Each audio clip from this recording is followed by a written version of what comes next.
Hey everybody, Michael Phoenix here, founder of the magazine.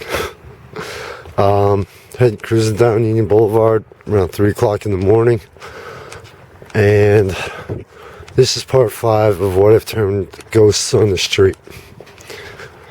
It's about living on the street from the first person perspective. I know, I own a magazine. I shouldn't, you're probably thinking, huh? Well, this was the result of choices I made. I put the magazine before everything else in my life, believing that in the short period of time that it existed, it would take off financially, and it hasn't. Learn as I go. Right off, I want to thank everyone, all the friends and all the people who have helped me out so far and kept me going. No, I'm not going to mention names because I'm sure some of them would like to remain anonymous, but you know who you are. But I have had help, whether it was some food, a friend of mine who twice when it was raining at night said, you're going to crash in my living room. Whether it was someone saying, okay, yes, I'm addicted to cigarettes, to say, okay, hey, here's some money for a pack of cigarettes. Well, I have had people that have kept me going. Okay? And the debt I owe them and the gratitude I have is beyond words. Okay? But part 5, I just want to go back. I want to go back and touch base on something that I mentioned earlier. Number 1, I would not wish this kind of life on my worst enemy. Trust me. Some people might think that, it's total freedom and everything else. And some people, after they've lived this for so long, that's the way they feel. Well, like everything else in life, it comes at a price. Okay? You find yourself doing things that under normal circumstances would go against every last thing you believe. Okay? Where you find yourself where under normal circumstances you'd swear that you try to help people out and you wouldn't take any help. Well, guess what? You do. Some people resort to drugs and alcohol to try and deal with this, or, because for whatever the reason. I can honestly say, outside of, like, if I go to an art exhibit opening, no, the money does not go to anything. Help I receive does not go towards alcohol. Okay? Unless somebody specifically says, here's a couple bucks, go get a beer. Which has happened, by the way. But I can honestly say that I've steered clear to the drugs and the alcohol. But getting back more to my main point here.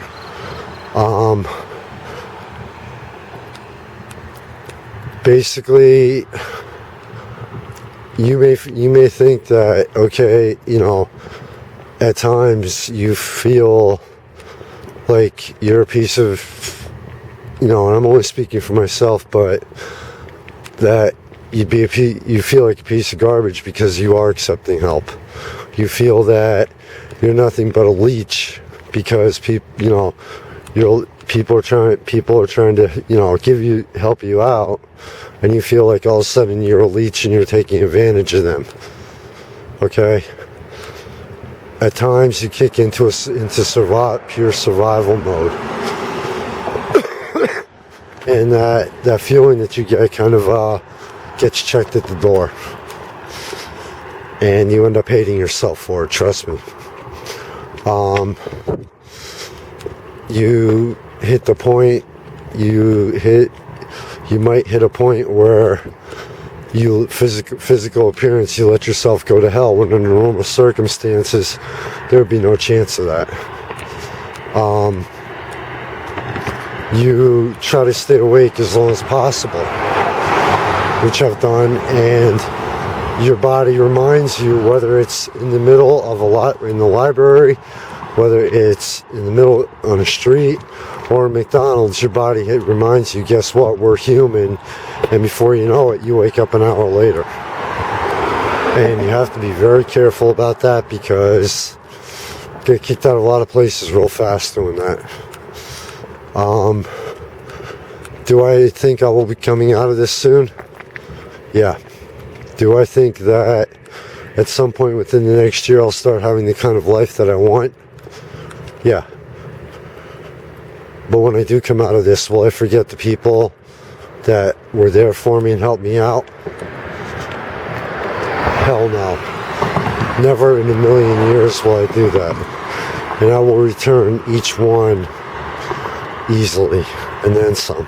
That much I promise. Okay? But above everything else for this segment, the one thing I want you to remember, and this is more for the people living this life, two things I want to touch on right now to wind this out. Number one, if you don't think that no matter what kind of life you have, no matter how much money you have, no matter how much you own, if you don't think you could ever end up like this, I got news for you. You're deceiving yourself. I don't care who you are. I don't care how much money you have. I don't care what your life is.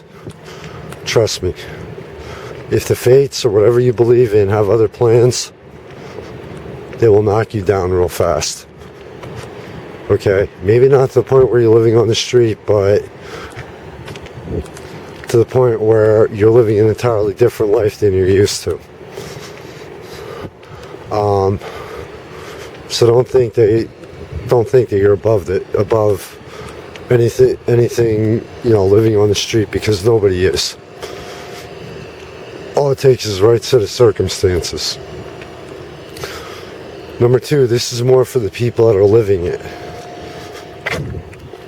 The only thing that's kept me going right now is this magazine and the people that believe in me and have helped me out. The only thing that has kept me from giving up all hope is what I just said. And at times you get frustrated because you have a lot of time to think.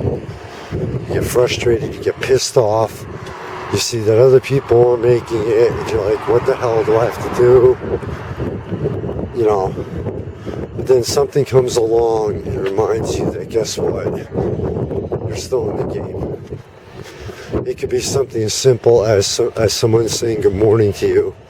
It could be something as major as whatever you do, someone saying, okay, here's some money, here's what you need, pay it forward, get your ass off the street, and get the life that you want. Okay? It doesn't matter. But something has always come up when I got extremely frustrated and pissed off. Something has come up every time. And I've been extremely lucky in that area to say, hey, keep going. There will be a way out. And something has always come up to put that smile on my face when I needed it.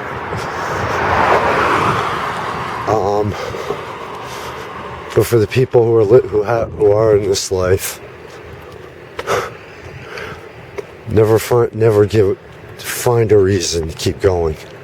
I don't care if you have kids, if it's a dream of yours that you still want to accomplish, if it's just to piss the people off who look down on you or who might not even notice you. Okay? Even if it's that, just to piss them off and say, hey, guess what? I'm a human being. I can't, for whatever the reason, I ended up on the street. But you know what? I came back from it. And you know what else? I'm a hell of a lot better and stronger for it. So find a reason. I don't care what it is. Actually, yeah, I do. Because some of the reasons that you may find will lead you down an even worse path. Okay?